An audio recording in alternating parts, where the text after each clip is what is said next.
ಮುಣಿಮುಣಿಗೆ ನೀರು ಬಿಡ್ತಿದ್ದಂತ, ಮುಣಿಮುಣಿಗೆ ಹಿಂಗೆ ನೀರು ಬಿಡ್ತಿದ್ದಂತ ನದಿಯಾಗ ನೀರು ಬಿಡೋದನ್ನ ಕುರಿ ಕಾಯವ್ ನೋಡಿದ್ನಂತ. ಹೋಗಿ ಕೇಳಿದಂತ, ಪಂಡಿತ್ರೆ ಹಿಂಗೆ ಮುಣಿಗೆ ನೀರು ಬಿಡ್ತೀರಿ ಅಲ್ಲ, ಏನು ಯಾಕೆ ಬಿಡ್ತೀರಿ, ಏನಕ್ಕೆ ಬಿಡ್ತೀರಿ ಅಂತ ಕೇಳಿದಂತ.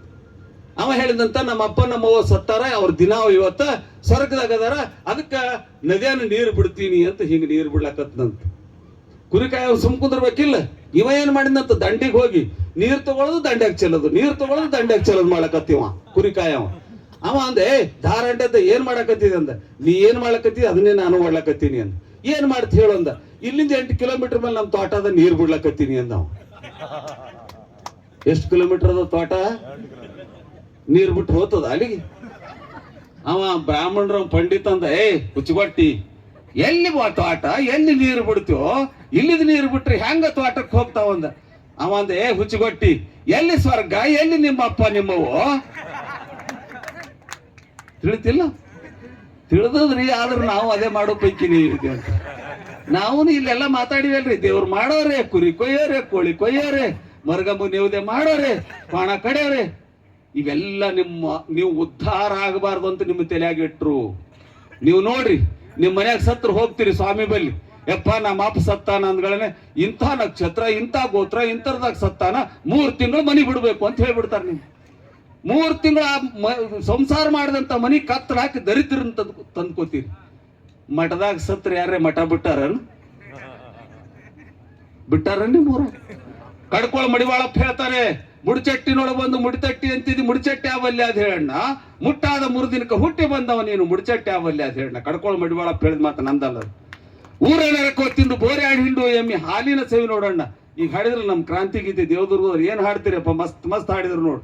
ನಮ್ ಪ್ರವಚನ ಕೇಳೋದಕ್ಕಿಂತ ಅವ್ರ ಹಾಡು ಕೇಳ್ಬೇಕು. ಏನಂದ್ರೆ ಗೊತ್ತೇನು, ಕಡ್ಕೊಳ ಮಡಿವಾಳಪ್ಪನವ್ರು, ಊರ ನರಕವ ತಿಂದು ಬೋರೆ ಆಡಿ ಹಿಂಡು ಎಮ್ಮಿ ಏನ್ ತಿಂತದೇವಾ, ಎಮ್ಮಿ ನಿಮ್ಮೂರ ಎಮ್ಮಿ ಏನ್ ತಿಂದು ಗುಲಾಬ್ ಜಾಮೂನ್ ತಿಂತದೇನು, ಬರೀ ಕುಲ್ಕರ್ಣದೇ ತಿಂದು ಬರ್ತದೇನು, ಗೌಡ್ರದೇ ತಿಂದು ಬರ್ತದೇನು, ಏನ್ ತಿಂದು ಬರ್ತದೆ ಎಮ್ಮಿ ಹೇಳ್ರಿ. ಎಮ್ಮಿ ಮುಂಜಾನೆ ತಿಂದು ಬರಲಿಲ್ಲ ಅಂದ್ರೆ ಹಾಲೇ ಕೊಡಲ್ಲ.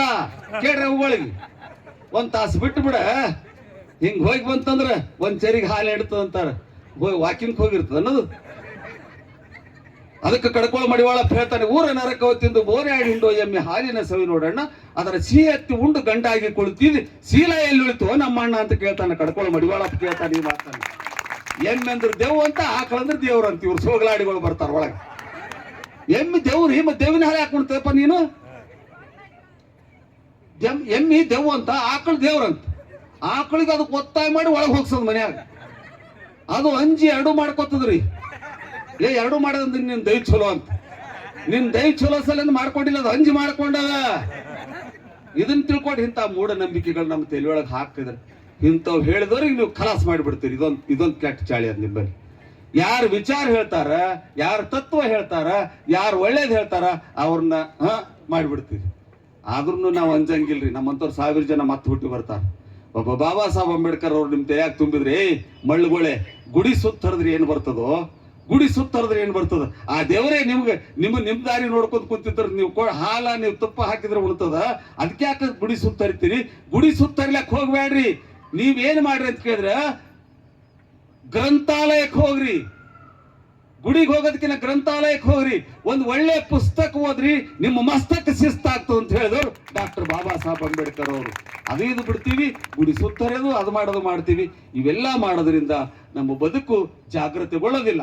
ಇವತ್ತಿರೋದು ಜಾಗೃತಿ ಸಭೆ, ಅದಕ್ಕೆ ಇವೆಲ್ಲ ಮಾತು ಹೇಳಿದ್ದೀನಿ ನಾನು. ಜನಜಾಗೃತಿ ಸಭೆ. ಜಾಗೃತಿ ಮೂಡಿಸ್ಬೇಕು ಎಲ್ಲರಲ್ಲಿ. ಬರೀ ಹಾರ ಹಾಕಿದೀವಿ.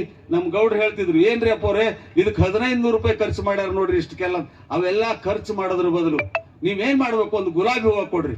ಅದು ಆಗ್ಲಿಲ್ಲ ಅಂದ್ರೆ ಸಂವಿಧಾನ ಪೀಠಿಕೆಯನ್ನು ಪ್ರಿಂಟ್ ಮಾಡಿಸಿ ಎಲ್ಲರ ಕೈ ಒಳಗೆ ಕೊಡ್ರಿ. ಅದು ದೊಡ್ಡ ಹಾರ, ಅದು ದೊಡ್ಡ ಹಾರ, ಯಾವತ್ತು ಬಾಳಲಾರದಂತ ಹಾರ ಅದು. ಇದನ್ನ ಬಿಟ್ಟು ಇಷ್ಟೆಲ್ಲ ವೇಸ್ಟ್ ಮಾಡಬೇಡ್ರಿ. ಯಾಕಂದ್ರೆ ನೀವ್ ಹೆಂಗ್ ಕಾರ್ಯಕ್ರಮ ಮಾಡ್ತೀರಿ ಅಂತ ನಮಗ್ ಗೊತ್ತಿರ್ತದೆ. ನಿಂಬಲ್ಲೇನು ಎಲ್ಲಿದರೆ ಬಂಡವಾಳ ಬರಂಗಿಲ್ಲ, ಯಾರ್ದರೆ ತಲೆ ಕತ್ತರಿಸಿ ತಂದಿರಂಗಿಲ್ಲ. ಬೆವರು ಸುರಿಸಿ ದುಡಿದು ತಂದಿರ್ತೀರಿ. ಬೆವರು ಸುರಿಸಿ ದುಡಿದು ತಂದಂತ ದುಡ್ಡನ್ನ ವೇಸ್ಟ್ ಮಾಡಬೇಡ್ರಿ, ವ್ಯಯ ಮಾಡಬೇಡ್ರಿ. ಇದು ನಂದೊಬ್ಬನ ಅಭಿಪ್ರಾಯ ಅಲ್ಲ, ಅಂಬರೀಶ್ ಗೌಡ್ರು ಕೂಡ ಇದೇ ಹೇಳಿದ್ರು. ಹಿಂಗ್ ಮಾಡಿದ್ರೆ ನಿಮ್ಮ ಕಾರ್ಯಕ್ರಮಗಳು ಸಕ್ಸಸ್ಫುಲ್ ಆಗ್ತವೆ. ಬರೀ ಅದಕ್ಕೆ ಗಂಟೆ ಸಮಯ ಹೋಗ್ತದೆ ಅಂತ ಅನ್ನೋ ಮಾತನ್ನ ಹೇಳ್ತಾ ಬಹಳ ಹೊತ್ತು ಮಾತಾಡಿದೆ ಅಂತ ಅನಿಸ್ತದ. ಹಿಂಗೆ ಒಂದ್ ತವಲ್ ಮಾತಾಡ್ಲಕತ್ತಿದ್ವಿ, ಬಂದೂಕ್ ತಗೊಂಡೆದ್ದ. ಮತ್ತೆ ಏನ್ ಮಾಡ್ತಾರ್ರಿ ನಮ್ ಬಲ್ಲಿಲ್ಲ ಅಂತ ಸುಮ್ ಕುಂತೀವಿ ಅಂತಾರೆ. ಬಂದಕ್ ತಗೊಂಡಿದ್ದ ತಮ್ಮ ಬಂದ್ ಮಾಡ್ತೀನಿ ಆಯ್ತು ಅಂತ ಹೇಳಿ ಹಿಂಗ್ ಮುಗಿಸ್ಬೇಕಂತೆ. ತಾತ ನೀ ಮಾತಾಡಂದ, ಮತ್ತೆ ಬಂದೂಕ್ ಯಾರಿಗಂದ, ನಿನಗಲ್ಲ ನಿನ್ನ ಯಾರು ಕರ್ಕೊಂಡ್ ಬಂದಾರ ಅವ್ರ ಹುಡ್ಕಾಡಕತ್ತೀನಿ ಅಂದ. ಆ ಪರಿಸ್ಥಿತಿ ಬರೋದಕ್ಕಿಂತ ಮುಂಚೆನೆ ಬಹಳ ಸಾಹಸ ಪಟ್ಟುಕೊಂಡು ಇಂಥ ಕಾರ್ಯಕ್ರಮ ಮಾಡಿದ್ದಾರೆ. ಬರ್ತಿರ್ಬೇಕಾದ್ರೆ ಮೆರವಣಿಗೆ ಎಲ್ಲರನ್ನ ಸಮಾಧಾನ ಮಾಡುವಂತ ಇದಕ್ಕಂತಾರೆ ನಮ್ಮ ದೇಶ, ನಮ್ಮ ಭಾರತ ದೇಶ ಅಂದ್ರೆ ಒಡೆದು ಇಬ್ಬಾಗ ಮಾಡೋದಲ್ಲ, ಹೊಲ್ದು ಒಂದು ಗೂಡ್ಸೋದು.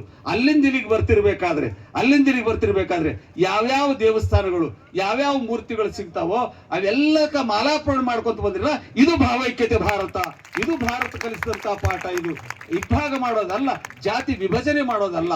ನೋಡ್ರಿ, ಒಬ್ಬ ಗೌಡರಾಗಿರುವಂತವ್ರು ನಿಮ್ಮ ಸಮಾಜಕ್ಕೆ 1 ಎಕರೆ ಭೂಮಿಯನ್ನು ಕೊಡ್ತಾರಂದ್ರೆ ಇದು ಭಾವೈಕ್ಯತೆ, ಇದು ಭಾರತ ಕಲಿಸುವಂತ ಕೆಲಸ, ಇದು ಭಾರತೀಯರಾದಂತ ನಾವು ಕಲಿಬೇಕಾಗ್ತದೆ. ಯಾರೇನೇ ಮಾಡಿದ್ರು ನನಗೆ ಬಹಳ ಖುಷಿ ಅನ್ಸಿದೆ. ಇವತ್ತು ಒಂದೇ ಇದ್ರೊಳಗೆ ಬಾಬು ಜಗಜೀವನ್ ರಾಮ್ರ ಫೋಟೋ, ಅಂಬೇಡ್ಕರ್ ಫೋಟೋ ಹಾಕ್ಸಿದಿರಲ್ಲ, ಇದು ನಿಮ್ಮ ಮಾಡ್ಬೇಕು, ಮಸ್ಟ್ ಅಂಡ್ ಶುಡ್ ಅದಾಗಬೇಕು. ನಾವು ಅವ್ರ ಎಡಗೈ ಇವ್ರು ಬಲಗೈ ಅಂತ ನಿಮ್ಮನ್ನು ದೂರ ಮಾಡ್ಯಾರ. ಎಡಗೈ ಬಲಗೈ ಅಲ್ಲ, ನೀವೆಲ್ಲರೂ ಒಂದೇ ಕೈ ಅಂತ ಎತ್ತಿ ಹೇಳಬೇಕು. ನೀವು ಒಂದೇ ಕೈ ಅಂತ ಎತ್ತಿ ಹೇಳ್ಬೇಕು. ಬಹಳ ಖುಷಿ ಅನಿಸ್ತದೆ. ನೀವೇನಾರೇ ಹೊಡೆದ